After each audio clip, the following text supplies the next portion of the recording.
Today, we are continuing our conversation on the ergonomics of life.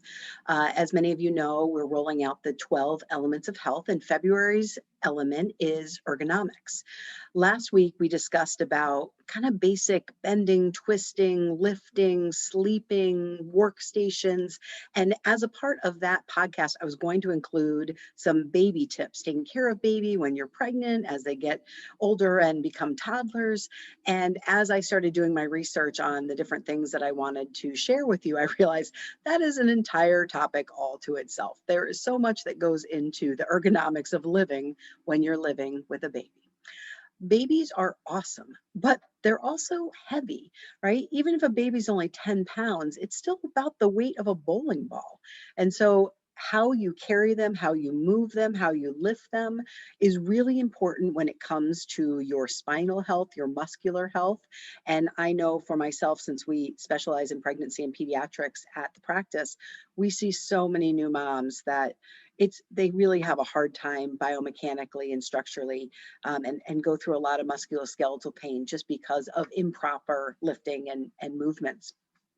You think about it, you give birth, your body expands for the baby as it grows, and then you have this unbelievable process that you go through during the birth process where you literally give birth to another human being.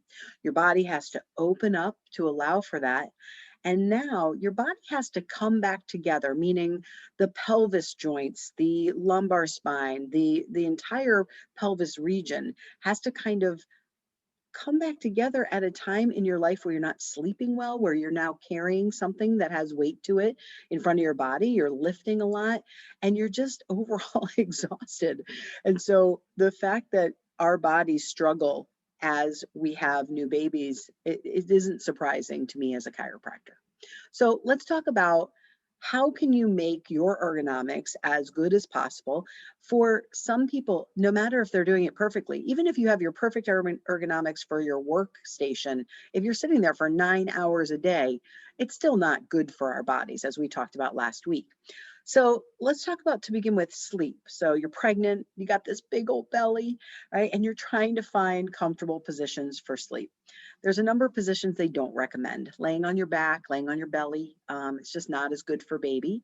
So sleeping on your side is the preferable way to sleep. And sleeping on your left side is actually going to support blood flow to the placenta and the baby. Yeah, you got to roll over on your right side every once in a while. You're okay. But if you're able to get comfortable on that left side, that's the preferred side. Just like we talked about sleep for normal humans that aren't carrying a baby in their belly, you want to make sure that your pillow that you're laying on for your head doesn't cause your head to tip up or to tip down. You want it to be in alignment. So if you're looking at your forehead, your nose, your mouth, and all the way down your body, that should be in one straight line. And then I'm a big fan of having pillows, as again, I think I have 5 pillows in my bed and I'm not pregnant. And but when you're pregnant, having those support pillows and a pregnancy pillow can just be absolutely life-changing and really help you get into a position where you can get sleep. For some people, they really struggle with this, and my opinion is getting sleep is really important, but trying to sleep in those preferred positions is going to be healthier for baby. As far as nursing, once baby comes, you now have this 6, 7, 8, 9, 10 pound baby that you're trying to feed. Whether you're really nursing or bottle feeding, a lot of this goes hand in hand. But I'm a big proponent of getting a nursing pillow, or at least having pillows around you that you can use that act like a nursing pillow. You want baby to be lifted up not by your arms and your strength. You want the baby to be laying on the pillow comfortably so that you don't have to, quote unquote, hold the baby the entire time. You want the pillow to hold the baby. And then you want your shoulders to be down and relaxed, kind of like that workstation position we talked about. You don't want your shoulders to be hiked up around your ears because that's not good for your cervicals, your thoracics, all your trap muscles, and all the muscles in that upper back area. They'd be just doing double time if you're all hunched up. And then you want to make sure that the baby is is facing towards you and that you're belly to belly with the baby. This is just better for good nursing positions and also helps the baby digest food better. One tip I saw was having the baby nose to nipple, which is going to help an increase a deeper latch for the baby. And then as much as you want to look at your baby the entire time, just like text neck, you can get nursing neck or bottle feeding neck where you're just having your head in too much of a flexed position for too long. So take some breaks. I'm not telling you to not look at your baby, that would be unkind, but take some breaks in that forward flexion position, and that'll give your neck some relief. The last part of nursing in a good position, which again refers back to something we talked about, the work position, is you want your back to be all the way back on the couch, on a chair, wherever you're nursing the baby. And so when your butt's all the way to the back of that chair, your legs may not either touch the ground, or if they do, you're putting some strain on your low back because your thighs are angled down. So if that's the case for you, depending on how tall you are, someone that's 6 feet tall probably can get away without it. But if you're 5'2", you're probably going to need a pillow under your feet or kind of one of those ergonomic support. You can get them, you can order them anywhere, where it lifts up your feet so that your legs are about parallel to the floor. That's going to take a lot of pressure off of that low back. Now we're going to get on to my favorite part, which is so difficult to tell you how to do it correctly because there's really just no good way, is carrying one of those car seat carriers. They're bulky, they're heavy, then you add a baby to it and they're even heavier. They're awkward. So a lot of moms come in and they have it on one arm on the side. And, I understand sometimes they have a toddler in the other hand, right? There sometimes you just can't do this perfectly. But the very best way to do this to avoid strain on your low back is to be able to bend down when you pick the baby up in it and pick it up with both hands and carry it in front of your body, as close to your body as you can. That is the best way to carry a car seat carrier without putting as much strain on the back and the neck. That being said, I mean, when I pick it up for my patients, like let's say they come into the practice and they're in the waiting room, like, oh, I'll grab baby, and I carry it just 15 feet to my office, I realize how straining this is. So this is not a commercial for chiropractic care, but wow, it's such a good benefit to make sure that your spine is in alignment. Again, as your body's coming back together from having your pelvis area expand to make room for baby and then birth baby, and now it's coming back together at a really hard time where your ergonomics are off and you're not sleeping well. A couple really light adjustments. We do a little drop table adjustment that just helps so much to maintain your spinal health, and hopefully keeps many of our patients and any of you that enjoy chiropractic care after pregnancy just as symmetrical and healthy as possible. So the next thing you're talking about is kind of general lifting of the baby. Anytime you lift anything, you want to bend down with your knees and pick up. You don't want to bend at the waist. That's going to put extra pressure on the low back. With a baby, you really want to keep it as close to your body as possible. So if you're going to pick up the baby and then you're going to put the baby in a crib, you want to keep the baby close to your body. You want to keep a bend in your knees. Obviously, to put a baby in a crib, you're going to have to bend at the waist to some degree, but having a little bend in your knees is going to be helpful. Keep a flat back if you can, and be really specific and intentional about kind of tightening those muscles back there as you bend over, keeping the baby close to you, and then put the baby down in the crib. Again, there's no perfect way to do that because it's kind of awkward. The same thing goes when you're putting, let's say as a baby gets into more of a car seat, out of the car carrier, and now or even in the car carrier, I guess, you want to keep it as close to your body when you're putting it in the car, and then as they become like toddlers, you want to keep the toddler close to you and put them into the car. There's another part about toddlers.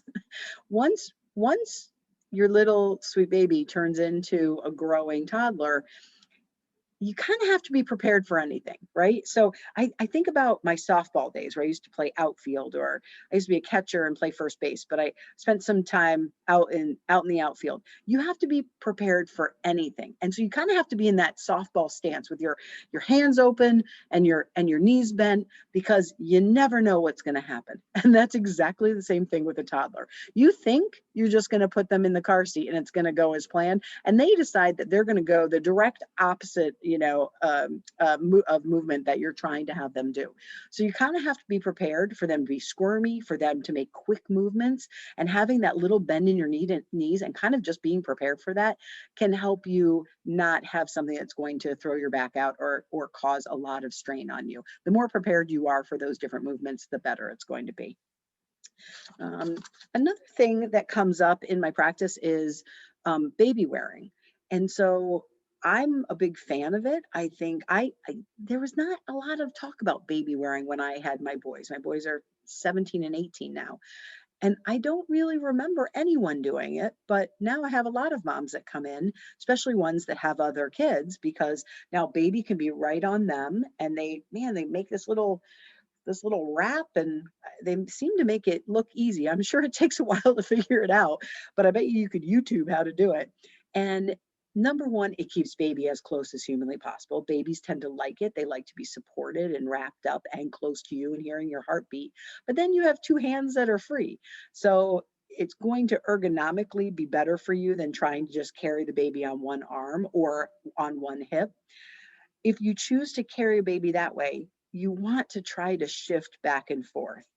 If you start carrying a baby on one side and you get just locked into that position, you're going to be doing things non-symmetrically. It's going to affect your pelvis. It's going to affect your SI joints. It's going to affect your cervicals and your thoracics. It's going to affect every part of your body.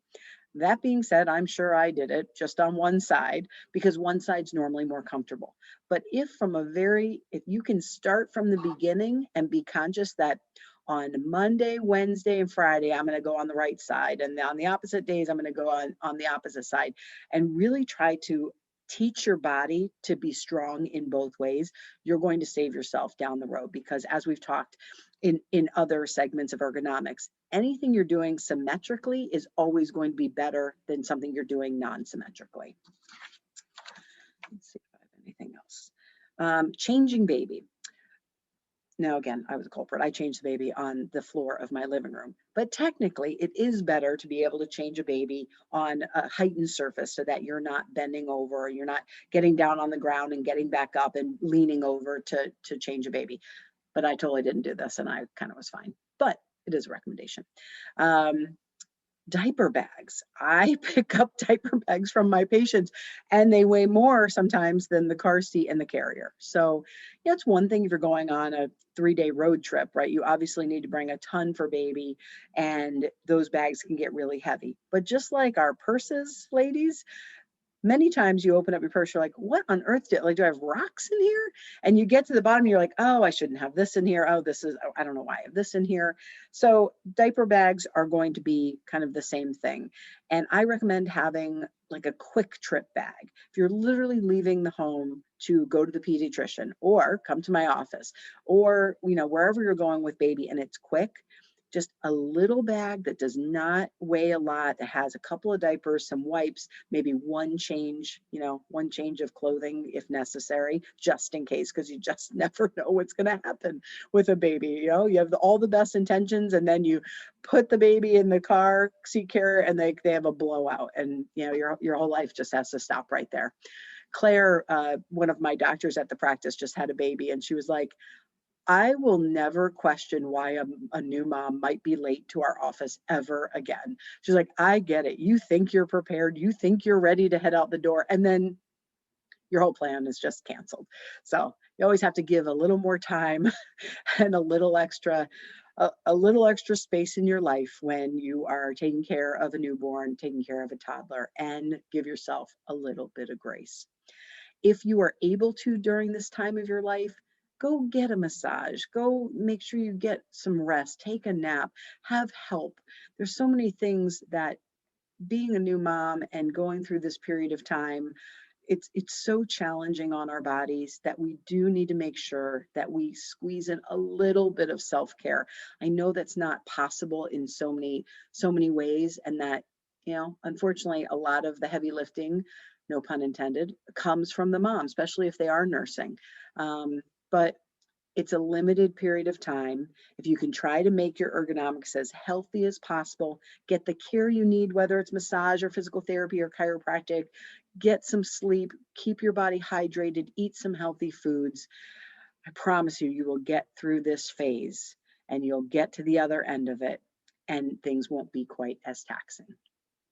I hope you have a great rest of your day. If you'd like to connect with me, you can find me at simplysocket.com. Have a great day.